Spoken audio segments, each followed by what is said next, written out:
déférent, j'invite le président de la République. Excellence, Monsieur le Président de la République, bonjour. Bonjour, Madame Salama. Merci, au nom de tous ces compatriotes, d'avoir accepté de répondre à leurs questions. Ils étaient en tout cas très nombreux à vouloir vous soumettre toutes ces questions-là. Nous en avons sélectionné une vingtaine, mais je leur ai promis. On m'a dit qu'il y en avait près de 5000. Absolument. Il y avait près de 5000 uniquement via le formulaire que nous avions mis en place, via une sorte de plateforme.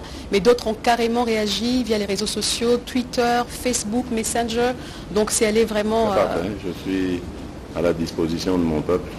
Merci. Ils veulent savoir comment vous vous portez. Ah ben ça va. Merci. Ça va très bien.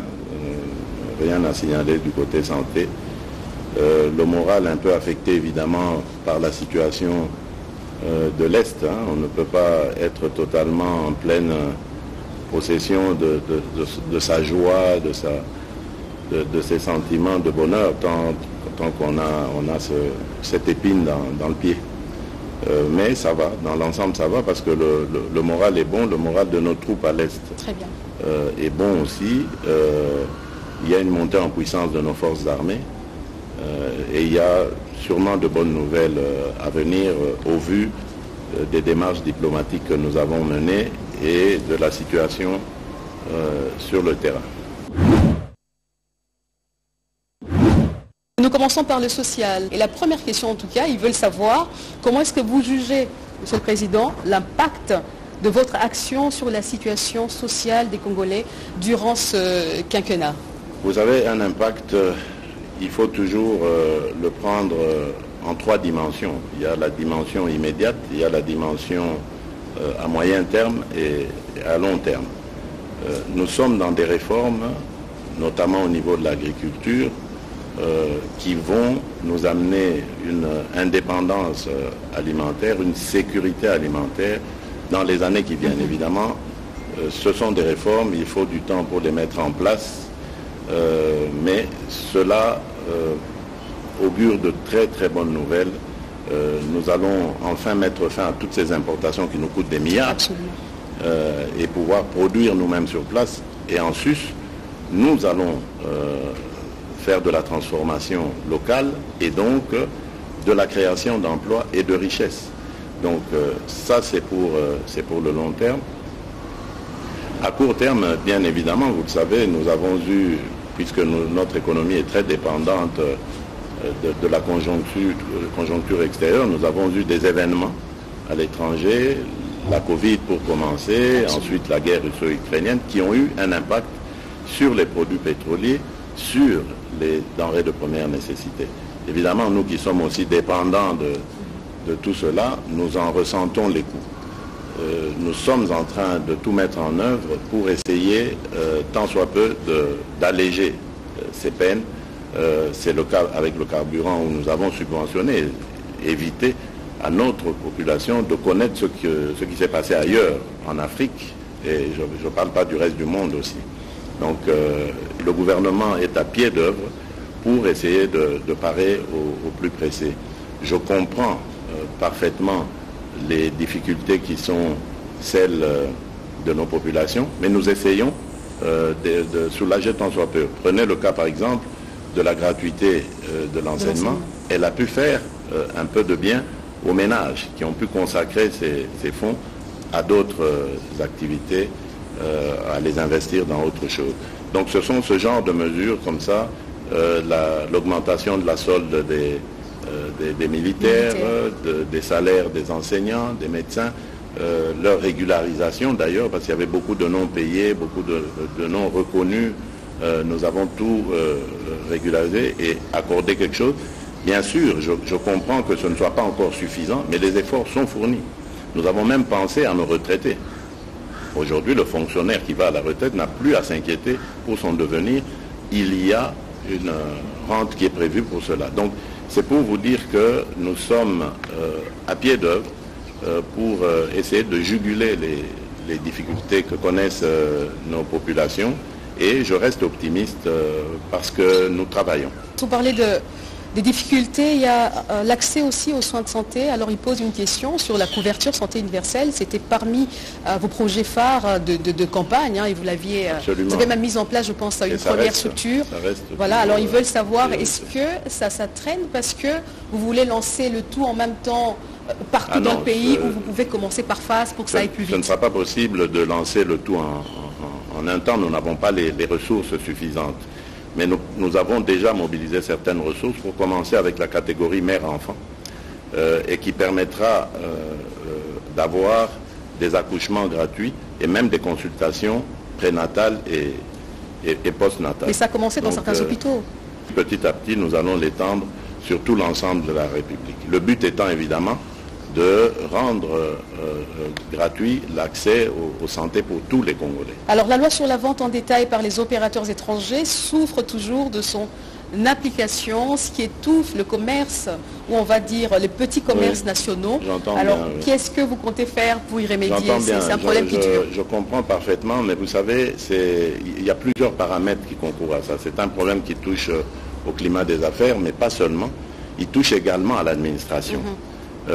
Vous voyez, nous venons de lancer l'identification de tous les Congolais. Cela nous permettra de résoudre énormément de problèmes, notamment en ce qui concerne le sujet que vous avez évoqué, de sortir de l'informel pour le formel. Parce que dans beaucoup de ces compatriotes qui se plaignent de concurrence déloyale étrangère dans le petit commerce, alors il faut régulariser tout ça, voir clair et pouvoir s'y pencher. J'en ai parlé au mois d'avril de cette année en Conseil des ministres pour donner des instructions. Un atelier devait être organisé d'ailleurs par le ministère de l'économie à ce sujet et à ce moment-là, nous aurons les indications nécessaires pour pouvoir prendre les mesures qu'il faut afin de protéger nos petits commerçants. Mais à eux aussi, je leur demanderai de se faire identifier le moment venu, hein, parce que la campagne va bientôt commencer pour l'identification de la population, parce que c'est ainsi que l'État pourra prendre en compte leurs desiderata et surtout protéger leurs intérêts vis-à-vis de ces commerçants péreux qui grappillent sur leur part. Alors, donc nous prenons le problème en charge. Les barrières illégales également, les tracasseries sur la RN1, donc la route nationale numéro 1, ils disent que malgré toutes les missions pour les démanteler du gouvernement, toutes les missions échouent en fait.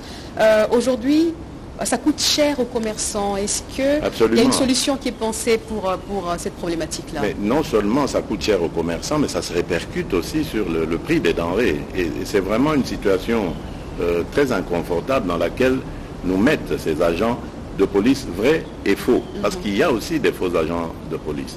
Donc j'ai déjà eu à m'entretenir avec, je pense que c'est le prédécesseur de l'actuel ministre de l'Intérieur, pour que l'on redouble de vigilance, mais surtout d'action, afin de mettre fin à ces tracasseries. Et nous n'excluons pas non plus de faire recours à la technologie. Je pense ici par exemple à des drones qui couvriraient des axes entiers pour surveiller évidemment la circulation dessus. Donc nous sommes en train d'envisager plusieurs solutions, le but étant vraiment d'y mettre fin. Parce que c'est vraiment une situation qui nous met tous en difficulté et ça ne peut pas continuer comme ça. Mais nous mettrons tout le monde dans le jeu, y compris les notabilités locales, hein, je pense ici au chef traditionnel, pour que tout le monde puisse signaler en temps réel ce genre d'obstruction et que l'intervention de la hiérarchie puisse aussi se faire assez rapidement afin de mettre, de pénaliser évidemment ces contrevenants à la discipline de la police. Une autre question, Monsieur le Président. Le service national est susceptible de créer des emplois de masse. Est-ce qu'il est envisagé d'accélérer la couverture des projets agricoles sur l'ensemble du territoire? Bien sûr. Et en même temps, au-delà de l'agriculture, il pose la question sur la politique de la pêche et de l'élevage. Bien sûr. Tout va aller. Mais vous voyez, nous allons d'étape en étape parce que ce service national, je peux vous le dire, je l'ai trouvé dans une situation plus que chaotique. Absolument. Et ici, je profite de l'occasion pour vraiment tirer mon chapeau au général Jean-Pierre Kassongo Kabouik, qui est le patron de cette institution et qui la dirige de main de maître. C'est un homme très courageux qui très vite a cherché à me voir pour me parler des problèmes auxquels il faisait face au sein de son institution. Et nous avons travaillé de pair à les juguler. Et aujourd'hui, je suis heureux de voir que nous avons énormément de travailleurs repris d'ailleurs. Certains étaient parmi les Koulouna que l'on déplore aujourd'hui, repris de ces milieux-là, complètement métamorphosés et qui aujourd'hui servent l'État. On s'est lancé dans cette aventure vers la fin de l'année 2020 et voilà où nous en sommes aujourd'hui. Et je peux vous dire que dans tous les camps militaires, le prix du sac de farine est resté le même, c'est-à-dire hors concurrence, vous ne trouverez jamais ce prix sur le marché. Grâce justement à cette production, je lui avais demandé évidemment de privilégier cette catégorie, parce que pour moi les militaires, ce sont nos héros vivants, nous devons les accompagner dans tout ce qu'ils font. Et donc j'avais demandé qu'on privilégie cela. Et voilà que au niveau de la production agricole, ça se passe très bien parce que à côté du maïs, il y a le riz aussi. Et il va maintenant commencer la pisciculture. Voilà. Et à côté de ça, il y a la formation professionnelle. Beaucoup ne le savent pas, mais il y a dans ce service des bâtisseurs qui ont déjà prouvé de quoi ils étaient capables. Ils ont construit quelques écoles au village, dans mon village d'origine à Mupompa, dans le village d'origine du défunt président Laurent Désiré Kabila à Manono. Donc ils ont fait comme ça leurs preuves et ça va continuer. Nous allons ouvrir d'autres antennes à travers la République, en plus de Kanyamaka CC, donc pour que le service national soit vraiment une institution qui réponde aux aspirations des Congolaises et des Congolais. Et moi, je me fais même une petite idée. Vous savez, dans d'autres pays, il y a eu, surtout dans les pays occidentaux, après la Seconde Guerre mondiale, le service militaire. J'y pense secrètement, à une sorte de service national, mais qui serait aussi obligatoire. Oui, obligatoire à tout jeune qui terminerait ses secondaires avant d'aller à l'université ou de faire autre chose. De servir la nation pendant une année, soit dans une formation militaire pour apprendre à défendre notre territoire, notre patrie, ou dans le service national qui est un service qui s'ouvre vraiment à toute la population congolaise, au peuple congolais, donc qui est vraiment à son service. Et ainsi, on pourra apprendre à être patriote et surtout à aimer son prochain, à servir son prochain. C'est vraiment une vocation qui en vaut vraiment la peine. Alors, la dernière question de cette thématique économie et sociale concerne la justice. Il parle de l'impunité qui encourage l'immoralité dans l'action publique, surtout des mandataires. Alors, comment est-ce que vous comptez renforcer la justice sur les dénonciations de corruption qui restent souvent sans suite?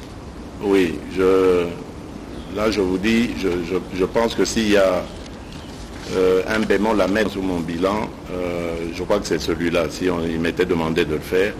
Je ne suis vraiment pas satisfait du bilan, jusqu'ici en tout cas, récolté dans la justice. J'ai beaucoup compté sur le pouvoir parce que je me dis, comme dans la Bible, c'est la justice qui élève une nation. Malheureusement, dans notre cas, la justice détruit notre nation. J'ai tout mis en œuvre pour essayer de faire comprendre, surtout aux chefs des corps, mon intention, ma vision. Et en fait, ma vision, c'est de dire, voilà, c'est vous qui connaissez votre métier, exercez-le consciencieusement, tel que vous l'avez appris de vos précepteurs. Mais malheureusement, je n'ai pas l'impression que nous sommes toujours sur le même diapason. Et nous récoltons souvent la critique de l'opinion de manière injuste, qui pense que, par exemple, je prends comme ça un cas, lorsqu'on met quelqu'un en prison préventive en attendant son jugement et qu'après on le libère, on pense toujours qu'il y a une intervention de l'État. Madame, je peux vous le dire, devant Dieu, je ne suis intervenu dans aucun cas de ce pays pour demander l'arrestation ou la libération de quelqu'un. Jamais. Parce que je veux que la justice soit indépendante. Moi, je crois que nos institutions doivent toutes être libres d'exercer leur pouvoir sans qu'il y ait de contraintes venant de la hiérarchie ou de qui que ce soit. Et donc je pense ici que cette justice a besoin de réforme. Je viens de vous donner le cas d'arrestation préventive. Sous d'autres cieux, on parle parfois de mise en examen. Pourquoi est-ce qu'on ne le voit pas ici? Au lieu d'arrêter quelqu'un et de le jeter comme ça en pâture dans l'opinion, faire quoi? Parce que dès qu'on arrête quelqu'un, pour le commun des Congolais, il est coupable. Il est coupable. Absolument. Et lorsqu'on le reverra demain dehors, on va dire il a corrompu. Exactement. Ça peut être vrai, ça peut être faux, mais dans tous les cas, ça jette un discrédit sur la justice. Donc il faudrait une réforme. J'ai demandé des études sérieuses là-dessus. Je crois qu'elles sont même prêtes. Dans les jours qui viennent, je vais vraiment faire une sortie avec le Conseil supérieur de la magistrature pour les rencontrer et voir comment nous pouvons mettre en œuvre ces réformes. Évidemment, parmi eux, il y a de braves gens, il y a de braves femmes, il y a de braves hommes, je n'en disconviens pas, mais j'ai l'impression que tout le monde semble être dépassé par la force du mal qui est cette corruption, qui jette un discrédit finalement sur nous tous, parce qu'on pense, l'opinion pense que nous y avons tous à voir là-dedans. Et pourtant, je compte sur la justice, parce qu'il n'y a pas mieux qu'elle pour juguler les antivaleurs qui ont mis à mal notre économie, l'image du pays, etc. Et même pour les investisseurs, pour qu'ils viennent en toute assurance dans ce pays, ils doivent pouvoir compter sur une justice qui est impartiale, qui est objective. Il y a des avancées en justice avec la nomination récemment de plus de 5000 magistrats, 2500 pour 2500 qui seront déjà engagés, là, oui. Et puis des structures qui ont été mises en place pour lutter contre la corruption, notamment l'IGF. Et puis il a commencé à y avoir des arrestations de magistrats, ceux qui n'arrivaient plus. Donc, il y a des magistrats qui aujourd'hui sont jugés pour jugement inique, des choses comme ça. Donc voilà, on peut commencer à espérer. C'est pour ça que je vous dis, moi je ne désespère jamais. Donc il y a eu certes beaucoup de difficultés dans ce domaine, mais je continue de croire que nous sommes humains et nous, en tant qu'hommes, on ne peut que trouver des solutions. On ne peut pas rester sur les problèmes. On doit trouver des solutions, on les trouvera. Alors la deuxième thématique qui a beaucoup intéressé notre population, c'est la défense et la sécurité, comme nous ne pouvions pas prendre toutes les questions. Alors la première, elle dit ceci: en mai 2023 au Botswana, Monsieur le Président, vous avez critiqué ouvertement la force de l'East African Community, l'EAC, à l'exception du contingent burundais. Qu'est-ce qui a motivé le renouvellement du mandat de cette force un mois après le sommet de Bujumbura? Le fait qu'on se soit dit les choses clairement. Critiquer n'est pas rejeter, attention. Donc on peut tous se critiquer. On peut me critiquer mon action. Ça ne veut pas forcément dire qu'on me rejette. Donc vous voyez, il ne faut pas confondre les choses. J'ai critiqué le comportement de cette force uniquement parce que sur le terrain, le contingent ne se comportait pas comme convenu.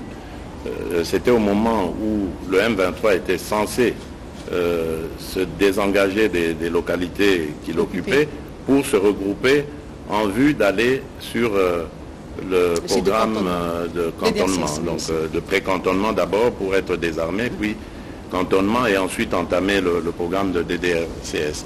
Et donc j'avais l'impression que c'était lent, c'était pas qu'il y avait comme des complicités dans les cités où il cohabitait, contingent EAC et M23.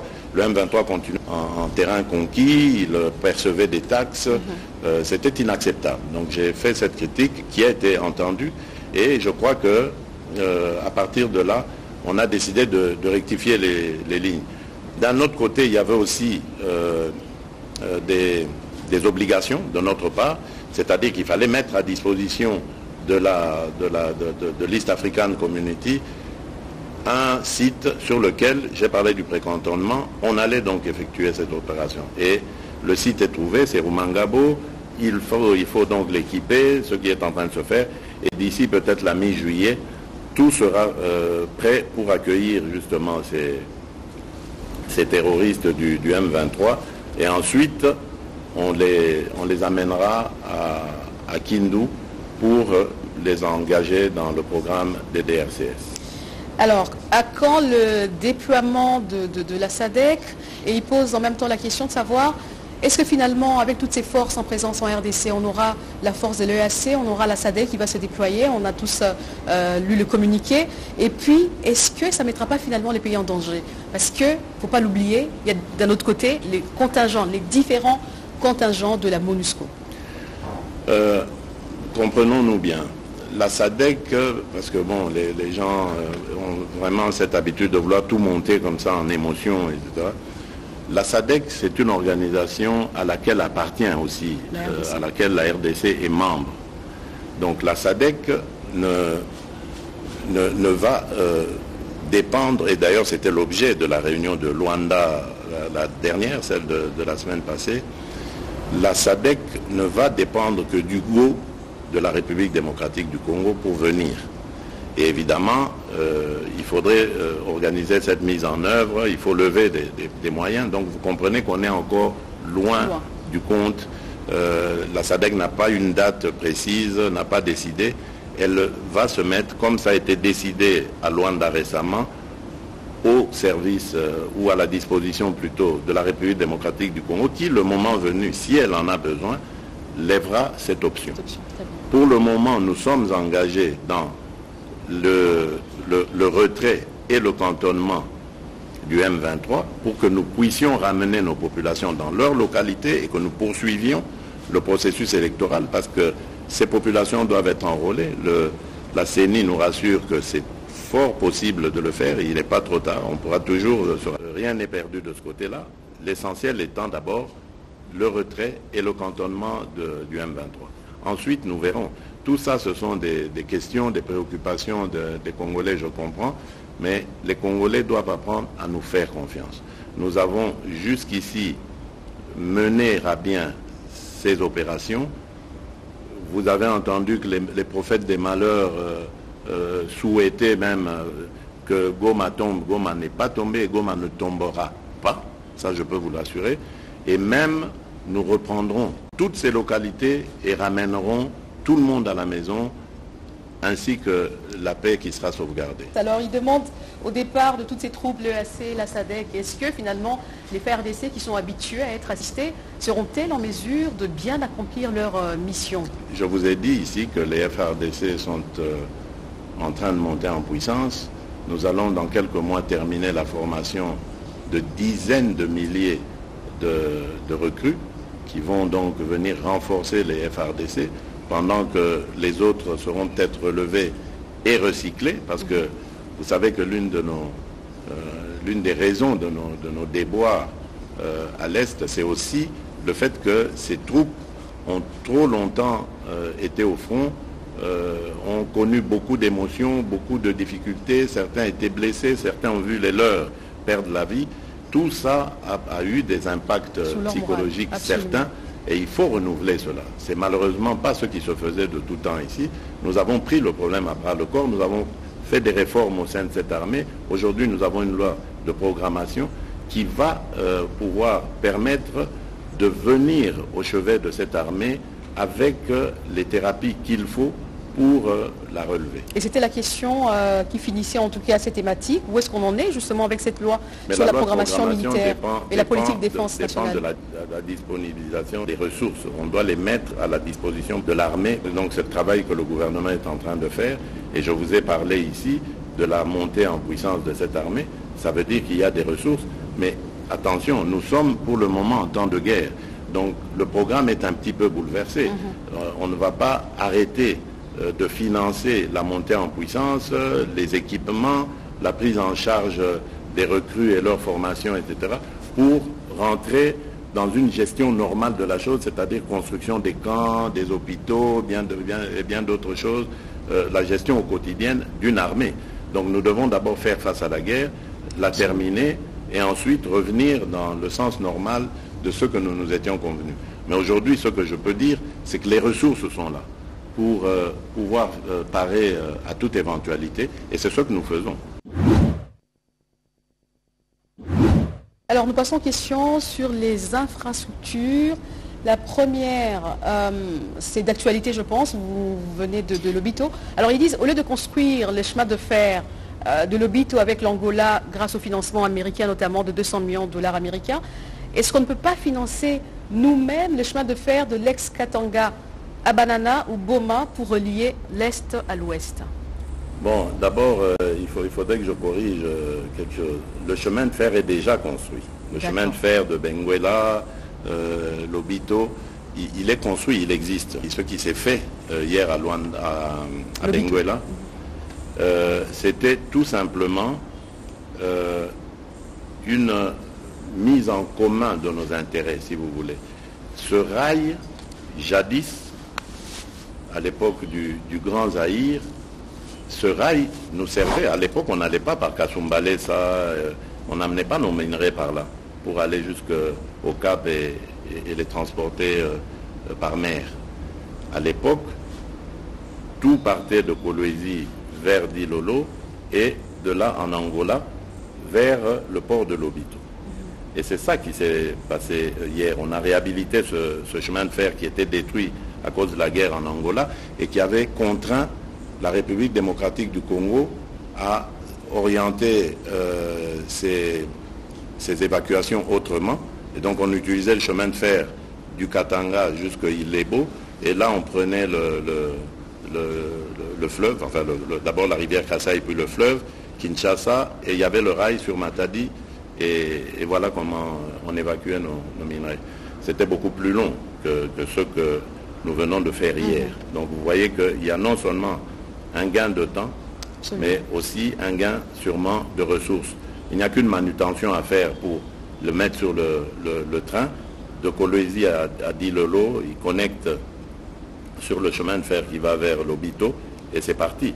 Tandis que celui qu'on avait mis en place, c'était manutention au Katanga, manutention pour tout transférer sur bateau à Ilebo, puis ensuite à Kinshasa, même opération, pour le remettre sur le train, arriver à Matadi, puis sur le bateau. Donc vous voyez, ça avait plus de coûts. Donc ici, je crois que c'est une très bonne opération qui s'est effectuée là. Nous venons d'ailleurs aussi de marquer des points en ce qui concerne l'intégration régionale. Vous savez que je suis très engagé sur ce genre de coopération avec nos voisins. Absolument. Et ici, nous gagnons et l'Angola et la Zambie comme partenaires dans ce projet. Et ça fera que le bonheur de toutes les populations qui se trouvent aux alentours, et même au-delà, parce que les répercussions en matière économique seront largement ressenties dans notre pays, à l'intérieur du pays. Alors une autre question, Monsieur le Président, est-il possible de construire surtout les routes de dessertes agricoles afin de permettre l'acheminement des produits agricoles et faciliter ainsi les échanges commerciaux, mais là plutôt entre provinces de la RDC? Mais bien sûr, je crois que les gens, nos compatriotes, je pense qu'ils n'écoutent peut-être pas assez, ou c'est nous qui ne communiquons pas suffisamment pour leur faire comprendre ça. Mais je vous donne juste l'exemple des 145 territoires, le programme de développement local. Mais c'est ça le but justement, c'est de créer cette intégration nationale qui fera que il y aura une facilité de circulation des biens et des personnes à l'intérieur de notre pays et d'une entité à une autre, sans devoir passer forcément par des chefs-lieux de province, etc. Donc le but, dans le programme 145 territoires, il y a un volet important, infrastructure. Donc dans les infrastructures, justement, il y a ces routes de desserte agricole, le but étant de relier chaque territoire à un autre. Et ainsi, on va réussir comme ça une sorte d'intégration nationale qui fera que les territoires pourront échanger entre eux. Et pour cela, il y a déjà des convois d'engins qui sont en train d'arriver, mais il y en aura encore plus. Il y en a quelques milliers qui arrivent pour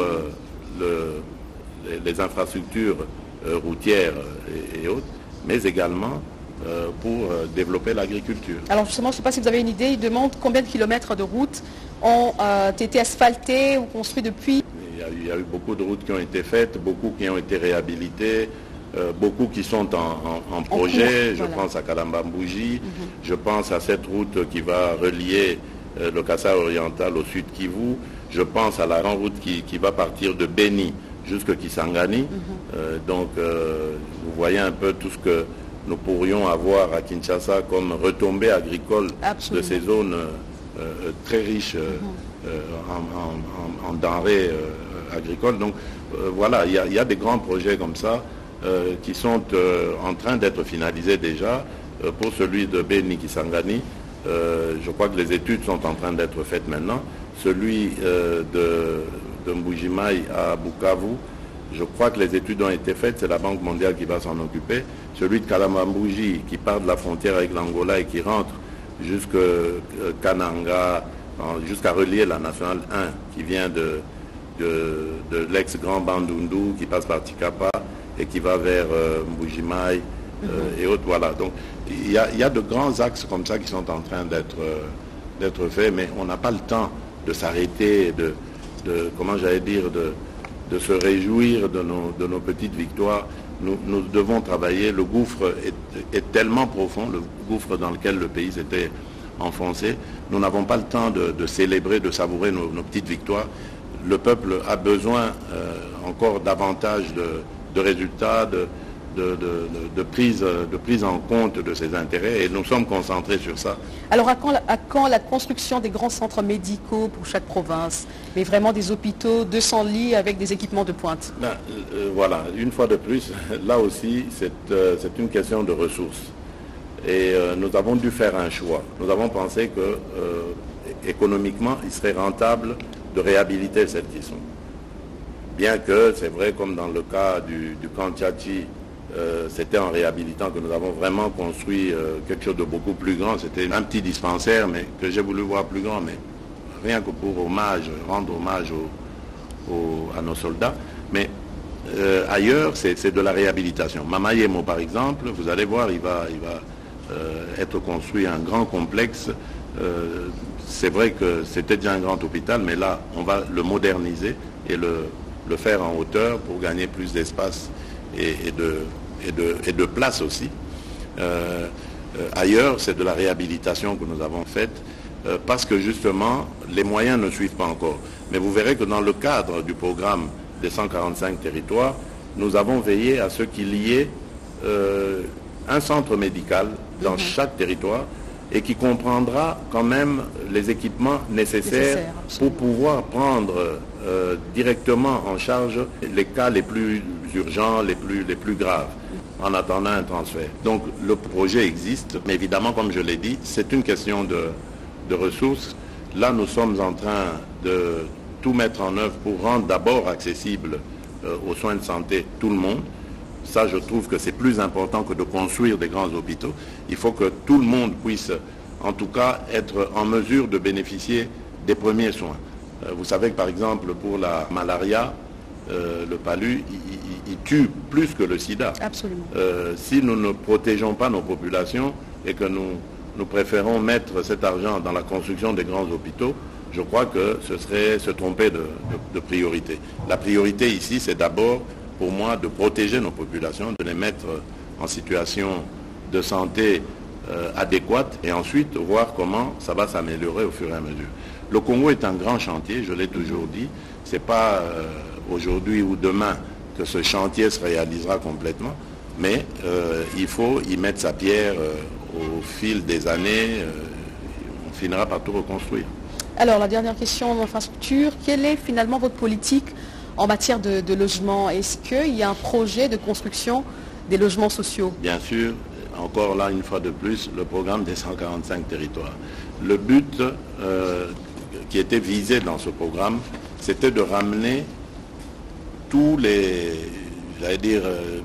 cerveaux, passez-moi l'expression, vers les milieux ruraux. Parce que tout le monde, à force de faire face au chômage, la déglingue de ces territoires, tout le monde a fini par migrer vers des grands centres urbains, allant même jusqu'à les encombrer, etc. Et aggraver les situations sécuritaires, professionnelles et tout ça. Donc maintenant, l'ambition que se dote ce programme des 145 territoires est de ramener tout ce monde, en tout cas le plus possible, vers ces territoires. Et donc pour ça, il faut construire des logements décents qui vont pouvoir permettre aux gens, quand ils reviennent des centres, de pouvoir rester dans les mêmes conditions, si pas même dans de meilleures conditions que là où ils se trouvaient au centre, et pouvoir s'adonner de manière beaucoup plus motivée à leurs nouvelles tâches dans ces territoires. Donc oui, il y a un programme qui est compris dans le grand programme des 145 territoires, programme de logement, mais également, à côté de cela, il y en a d'autres. Hein, vous savez que j'ai récemment, dans un des conseils de ministres, demandé à ce qu'on relance, on réhabilite l'industrie de fabrication de maisons préfabriquées qui se trouve à Kisangani, pour qu'on le réhabilite, qu'on réhabilite cette usine, parce que c'est une usine qui a coûté cher à l'État et qui ne sert plus à rien aujourd'hui, qui peut non seulement créer de l'emploi, mais aussi construire des logements. Donc il y a comme ça plusieurs secteurs dans lesquels nous allons nous pencher pour relancer justement ce logement. Des questions sur la diplomatie, on avait beaucoup également, Monsieur le Président. La première, après tous ces voyages à l'étranger, quelles en sont les retombées finalement sur le plan socio-économique pour le pays et pour la population? Bon, le plan socio-économique, vous n'aurez jamais, même s'il n'y en avait qu'un seul, vous n'aurez jamais un voyage qui vous ramène immédiatement des retombées. Ça ne se mesure pas comme ça, j'allais dire. Les retombées, il y en a beaucoup. D'abord sur le plan diplomatique. Le Congo était, j'allais dire, en isolement ou peut-être en immersion totale. On ne le voyait pas, on ne l'entendait pas. À telle enseigne que lorsque nous avons commencé à dénoncer récemment ici, après l'agression rwandaise, les vraies intentions du Rwanda, nos interlocuteurs semblaient découvrir pour la première fois ou entendre pour la première fois ce genre de choses. Ça veut dire que le Congo avait cessé d'être présent. Nous le voyons aussi lorsque aujourd'hui nous parlons d'environnement. Vous savez que le Congo se présente aujourd'hui comme le pays solution aux problèmes de réchauffement climatique. Eh bien, le Congo était resté aphone pendant toutes ces années. Et c'est pas mal de dire que c'était le Congo d'en face et le Gabon qui avait pris le lead dans ce domaine en ce qui concerne le bassin de la forêt du Congo. Donc, alors que nous sommes, nous, propriétaires au moins de 65% de ce massif forestier. Donc, c'est quand même étonnant que nous soyons restés comme ça, absents de tout ça. Idem pour les minerais stratégiques, grâce auxquels aujourd'hui on va avoir une transition énergétique, transition industrielle. Le Congo était absent alors que c'est l'un des leaders mondiaux dans ce domaine. Et grâce justement à ces sorties, nous avons réussi à installer le Congo sur cet échiquier-là. Et aujourd'hui, plus rien ne se fait sans que l'on parle du Congo. Je pense le mois prochain, nous allons recevoir ici deux leaders de deux grands pays, deux des plus grands avec le Congo, qui sont propriétaires de grandes forêts, donc l'Amazonie, la forêt en Indonésie et la forêt équatoriale. Donc le Brésil, l'Indonésie seront ici le mois prochain pour justement montrer leur solidarité avec la RDC, mais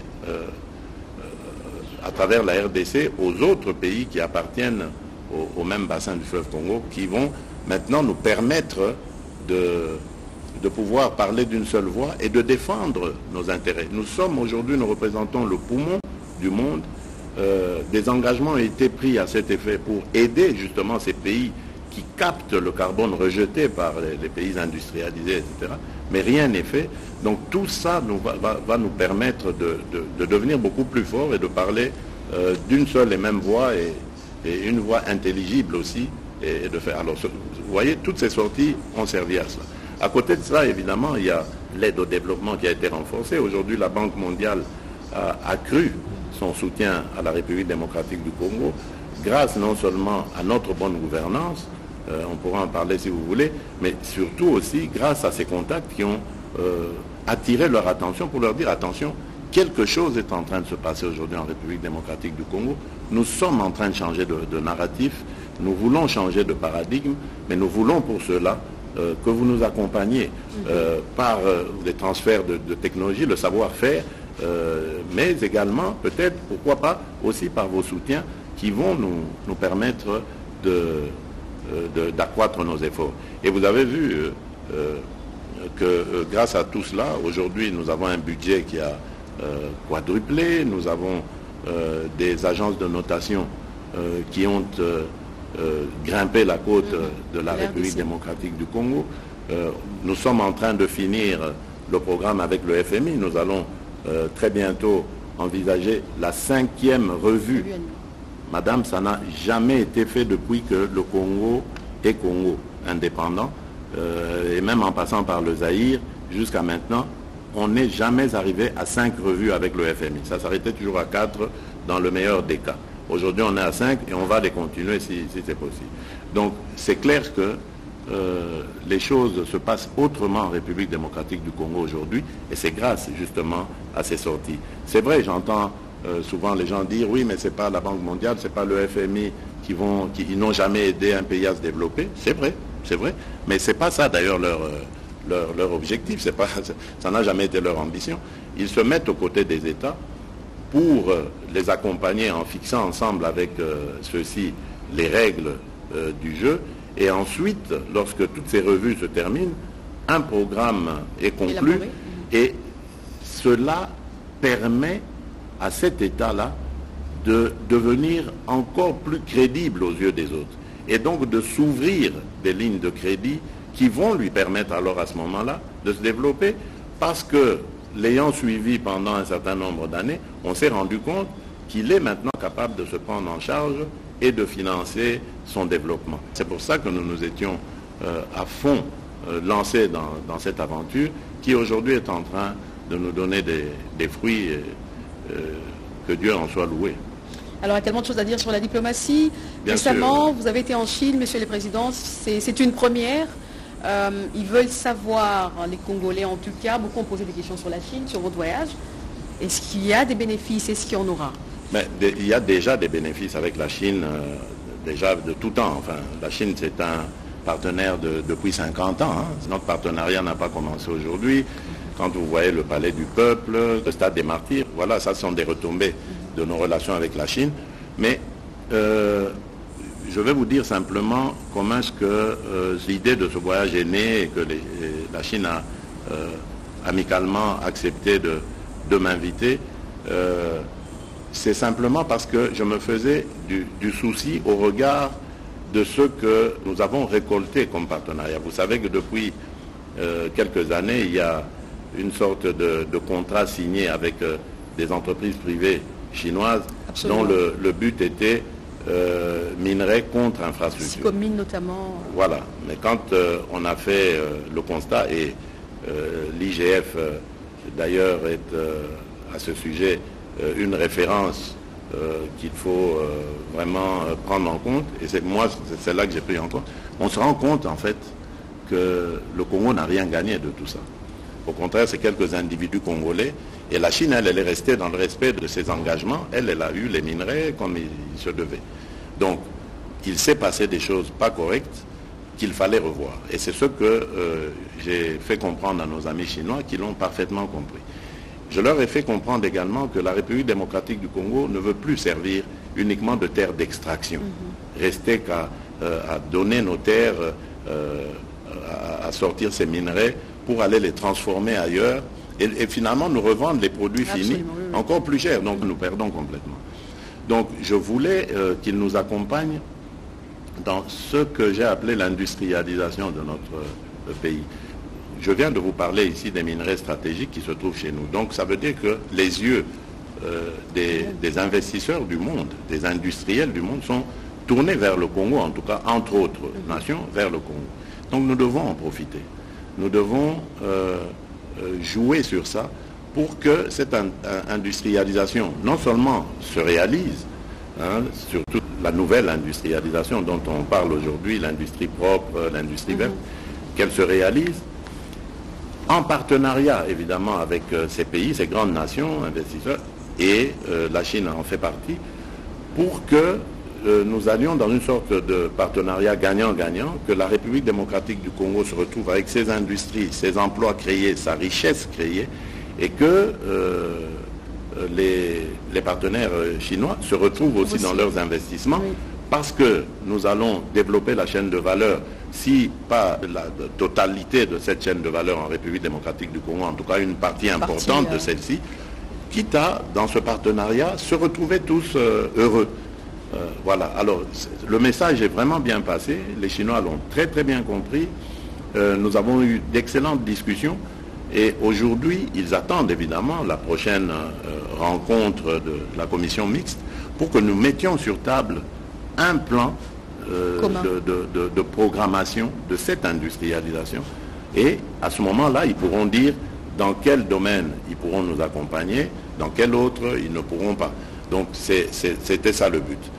Et ce qui m'a le plus fait plaisir là-dedans, parce que vous savez, moi je tiens aux équilibres géopolitiques mondiaux, je ne voulais pas donner l'impression à notre partenaires traditionnels que sont les Occidentaux, Américains, Européens, que ça y est, nous vous ignorons, nous avons un nouvel ami, tant pis pour vous. Je veux que tout le monde soit intéressé parce qu'il s'agit ici de la stabilité de mon pays. Je veux que ce pays soit stable, définitivement stable, et que nous soyons vraiment tournés vers notre développement. Et voilà pourquoi, dans ce que nous nous sommes dit avec le partenaire chinois, il y a aussi la possibilité, s'ils le désirent, européens et américains, de les approcher, de les intégrer dans ces projets. Et c'est ça que j'ai beaucoup apprécié, cette souplesse de la part des Chinois qui me convient parfaitement. Alors, une question, est-ce qu'on ne devrait pas rompre finalement, mais complètement, nos relations diplomatiques avec le Rwanda? Vous savez, j'ai toujours eu une approche différente de certains de mes compatriotes que je trouve beaucoup plus, passez-moi l'expression, peut-être extrémiste, enfin, mais je comprends leurs sentiments. Il faut toujours faire la part des choses entre le régime Kagame et le peuple rwandais. Absolument. Le peuple rwandais est un peuple frère. Ce peuple restera toujours aux côtés, en tout cas au Rwanda, pays à côté de la RDC. Absolument. Donc, pourquoi rompre les relations avec ce peuple? Ça n'aura aucun sens. D'abord parce qu'il y a déjà des mariages qui se sont faits, il y a des échanges économiques qui se font, commerciaux qui se font. C'est impossible. Donc, vous le faites, vous condamnez des centaines de milliers, voire peut-être des millions de gens à la famine à cause d'un individu et de son régime. Non, je ne crois pas que ce soit la solution, celle de rompre les relations diplomatiques. Je pense simplement que nous devrions continuer à mettre la pression diplomatique sur le régime de Kagame. C'est en train d'ailleurs de fonctionner. Parce que, rappelez-vous, jusqu'au mois de mars passé, on entendait encore de coups de feu sur la ligne de front là-bas. Aujourd'hui, il n'y a plus de coups de feu. Pourtant, ils avaient cette habitude de tirer sur nos positions. Et aujourd'hui, ce n'est plus le cas. C'est la preuve que ça marche. Aujourd'hui, il y a des rapports d'experts qui démontrent clairement que les RDF sont au Congo, sont en train d'appuyer cette cohorte de terroristes du M23 et afin de déstabiliser notre pays. Donc, je crois simplement que la diplomatie plus notre propre dissuasion, en préparant nos troupes, parce que les Rwandais, cette armée n'a profité que des faiblesses qui sont les nôtres. Ce n'est pas qu'elle est brave, plus téméraire que la nôtre, rien du tout. C'est simplement parce que notre armée était minée à cause justement de ces accords bidons qui se faisaient, qui faisaient suite à des mixages, brassages, etc., pour permettre justement à l'ennemi d'infiltrer ses espions chez nous, accord que j'ai refusé et que je continuerai toujours de refuser. Donc voilà, la guerre pour moi, en tout cas du point de vue de la République démocratique du Congo, restera la dernière option. Nous comptons encore sur nos partenaires sur la communauté internationale pour qu'elle impose au Rwanda des sanctions si celui-ci ne continue plutôt de refuser de quitter le sol congolais.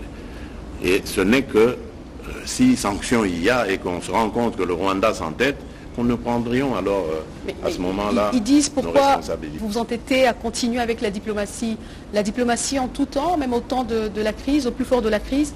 Pourquoi ne pas carrément structurer notre armée et nous faire ainsi respecter? La diplomatie, on ne la rompt jamais, sauf quand vraiment on est en terrain, j'allais dire, en no man's land. Tant qu'il y aura des hommes, il y aura la diplomatie. Même aujourd'hui, entre Ukrainiens et Russes, la diplomatie, même de l'ombre soit-elle, existe. Donc on ne rompt jamais la diplomatie. Je ne veux pas m'isoler aujourd'hui à cause d'un délire hégémonique de Kagame. Donc moi, je continue de croire en la force de notre diplomatie, mais maintenant, en plus de la diplomatie, j'ai renforcé les capacités de mon armée, donc je n'ai pas à craindre ce bourreau. Donc le moment venu, s'il n'obtempère pas, nous prendrons nos responsabilités, comme je l'ai dit, mais ça reste la dernière option. La dernière question sur la diplomatie, malgré la crise russo-ukrainienne, pourquoi ne pas se tourner carrément vers Vladimir Poutine, vers la Russie comme un partenaire stratégique? Mais la Russie, c'est un partenaire, sauf que la Russie n'a pas vraiment l'habitude de beaucoup commercer en Afrique. Il n'y a pas que en République démocratique du Congo. Remarquez partout, souvent c'est la coopération militaire. Mais pour ça, on a suffisamment d'alliés de ce côté-là. Si on avait des besoins, on se serait aussi adressé à eux. Mais souvenez-vous, en 2019, je crois, nous avons eu à nous rendre au sommet de Sochi, Russie-Afrique. J'y avais rencontré beaucoup d'hommes d'affaires qui semblaient être intéressés par la République démocratique du Congo dans plusieurs domaines. Mais je ne vais pas les forcer à aimer le Congo ou à venir au Congo. La porte du Congo est ouverte en tout cas pour tous ceux qui voudraient venir y faire des affaires qui seront prospères à la fois pour eux, mais aussi pour nos populations. Donc je n'ai pas de préférence.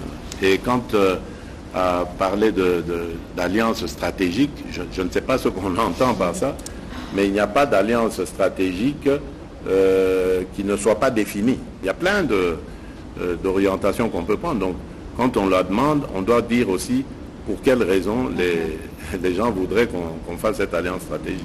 Et puis, elle a ses problèmes aussi en ce moment, la Russie.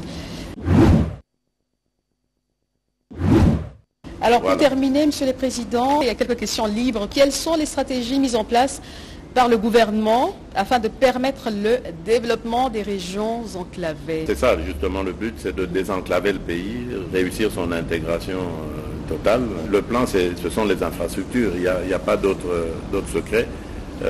Non seulement des infrastructures, mais également l'érection de centres d'activité commerciale. J'ai pu le voir dans certains pays.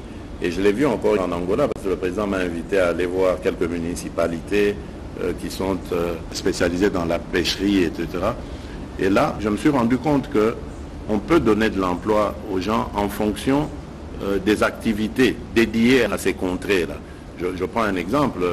À l'Équateur, vous savez que le poisson est très prisé. Il y a beaucoup de localités qui se trouvent au bord du fleuve et dont les habitants s'adonnent à ce genre d'activité, mais pourquoi ne pas leur mettre des pêcheries? Comme ça, ils restent dans leur milieu d'origine, mais ils développent cette activité. Exactement. Et si tout va bien pour eux, ils pourront aller beaucoup plus loin et devenir une PME qui grandit, qui exporte même, pourquoi pas, etc. Donc c'est ça le but, et c'est pour ça que nous avons lancé cet ambitieux programme de construction des zones industrielles qui, pour certaines, prendront même le statut de zone économique spéciale afin de booster l'activité. Et ces zones se trouveront, pour certaines d'entre eux, dans des milieux ruraux. Le grand défi est et restera toujours énergétique. La République démocratique du Congo a besoin de beaucoup d'énergie, eau, électricité, pour pouvoir réussir ces défis.